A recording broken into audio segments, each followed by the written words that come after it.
It's another episode of the Brett Allen Show, a pop culture podcast. And today we are talking about The Woman in the House Across the Street from the Girl in the Window, starring Christina Anthony, Kristen Bell, and a myriad of other amazing people. Christina, welcome back. It's good to have you here today. Thanks so much for having me, Brett.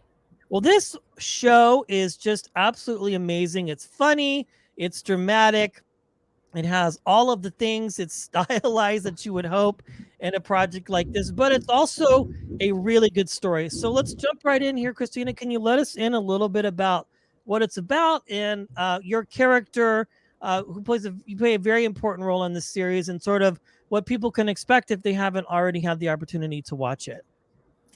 Yeah, so no, we'll do no spoilers, but I can give you an outline of what it's about. Yeah, Yeah, sure. so there's if you're familiar with the kind of murder mystery, Girl on the Train, Gone Girl, The Yes. Undoing type of stories, there's always like a lonely woman. Maybe she's a widow, maybe she's divorced, and in this case, Anna is our lady, and she drinks way too much wine.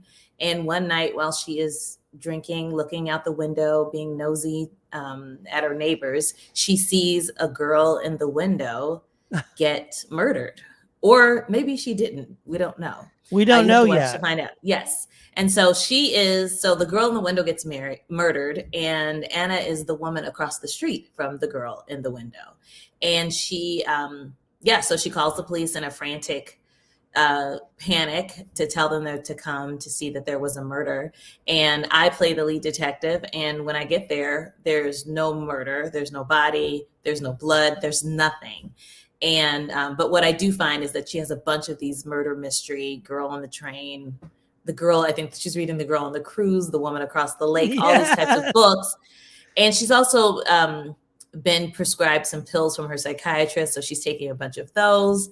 And so we conclude that you didn't see anything, and so you need to watch the show to find out what happens. Is Detective Lane right, or is she wrong? Or is Anna right, and she actually did see a murder? Yeah, Yeah. it's funny. It's got like all of those different films, and it's funny because there's an Amy Adams film about the girl in the window, which is very similar. Yes. So when Yes. I saw the advertisement for this or whatever, I was like, okay, wait a second, something is off here, because didn't they just do a film like this recently? But it's got all of the fun elements of those types of stories. And yeah, she's reading a book of Women Across the Lake or something like that. It's really good. There's several episodes for people to watch. It's an anthology type series, and so people can stream it, binge it. I binged it all once I Oh, knew that we would. really? Yeah, Thank it you. was really good. Yeah, it's one of those shows where I think you can just kind of watch it, and they're about 45 minutes or so. It's really easy to watch, but you do such a great job. I mean, everything that you've done has been really good. So I know last time we were talking about Mixed Dish, and now we're talking about this. A lot has clearly happened since we talked last. How have you been otherwise? I know you've been busy working on things. I know last time we were still in a pretty hard lockdown, but now we're kind of moving along and things are starting to open up. What's been going on with you? Is I know you obviously have this project and you've been working on other things. What's been cooking with you specifically? Yeah, just, it's been interesting. Yeah, the lockdown kind of lifted. We shot this shortly after I completed Mixed Dish. And so I went straight to The Woman in the House. And I don't even think the vaccine was out yet. So we kind of stayed in these like plastic Yeah. girl and boy in the bubble type cubicles. So yeah, working on that. And then, just getting into the grind of being, a performer, so a lot of the performances take place here in my house because they're auditions. We're doing that. I got a chance to shoot a film. I don't think I can say what it is yet. Everything's like a secret these days. But Yes. yeah, and I worked on a reality show concept. I don't know if that's gonna, where that is yet. That's still a secret. And yeah, and a couple other things are like brewing. Everybody wants everything to kind of be under wraps until they're ready to announce it. So we'll see. But I've just been enjoying Mixers was really great because it introduced me. I've been in the business a while and doing theater, but it really introduced me to people in a bigger way. I mean, there's nothing bigger than network television. And then to do this project on Netflix, which like everybody has Netflix, and it doesn't matter if you're like using your mom's cousin's account. Everybody has Netflix. It still counts. Yes. So yeah, so it's just been great to do that. And then yeah, I got married shortly before the pandemic. So that's also it's been a ride, like just experiencing our relationship. We were pretty much the only people each other sees unless we go to the store or to the doctor.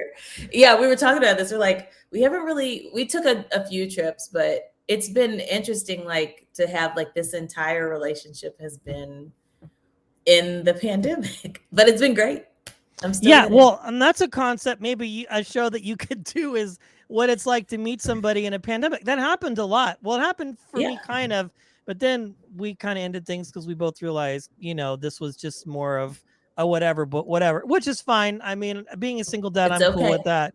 Yeah, I'm totally fine with that. And I've been busy here as well, but it's interesting, is your significant other in the business at all, or are they completely separate from, if you don't mind answering? I think it's always Oh yeah. curious when we have people that are together, or they're civilians as we call them, and they're not, in the Hollywood business.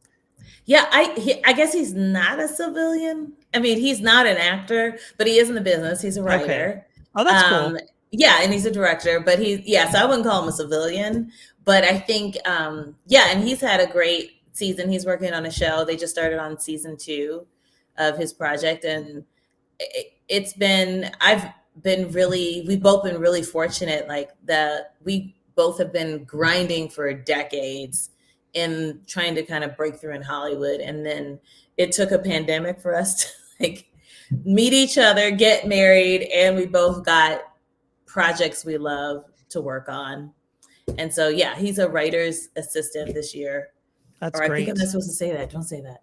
I'm Yeah, not supposed to say it. I won't say what it is. I won't say what that's it good. is. Yeah, we don't want to get But anybody in trouble because we never know yeah. who's watching. So one last question or two here. I know last time we kind of touched on this a little bit, Christina, but you've been at this for a very long time.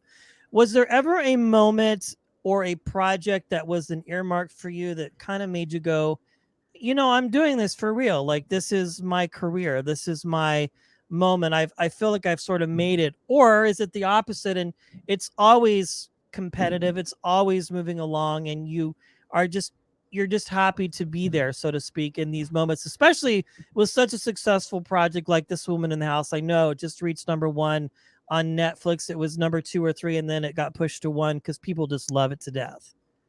Yeah. Well, I don't think I've made it by any means. I feel like it's so interesting. Like when you come to like a new genre and people are meeting you for the first time, it does feel a little bit like I'm starting over, but it feels like a lateral move. Sure. But no, so no, I definitely don't feel like I've made it, and I still have goals. There's still so many like types of projects I want to do. And even like The Woman in the House, I'll be honest, I was scared to do it Really? because oh yeah, because when I read the script, well, first of all, they didn't let me read the script. That was the Okay. part that was scary because it was a secret, like who the killer was and kind of what it was.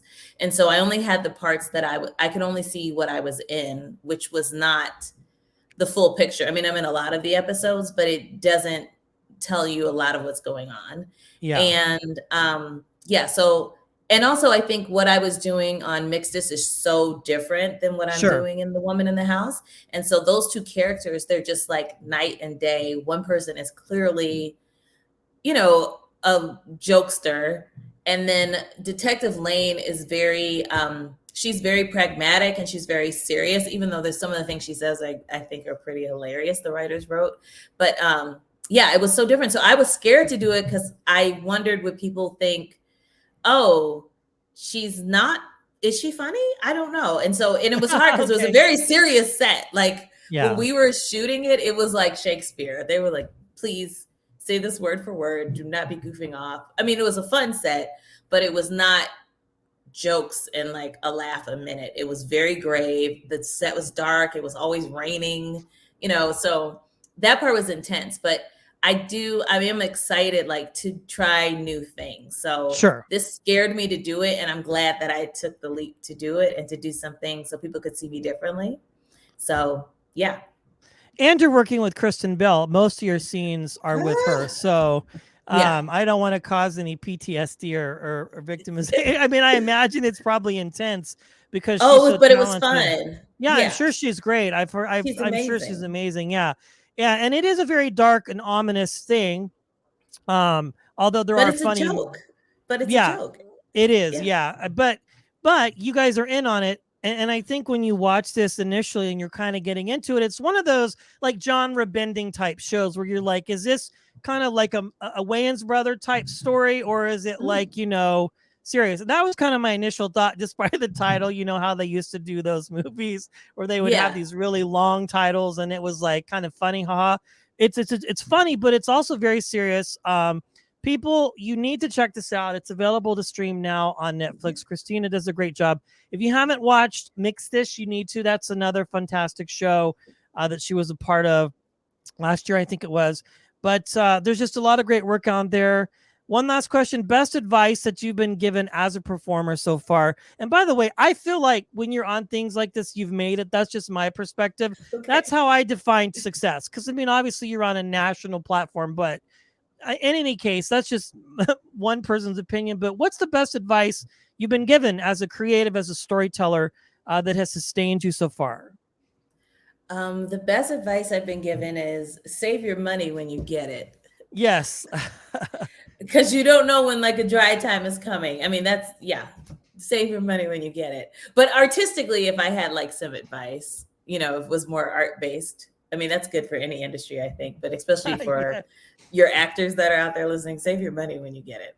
I would say I got some great advice of like try to just ride out the low moments, like when you don't get the thing that you want, or people aren't reading your work, or you're not working on something you want to be working on.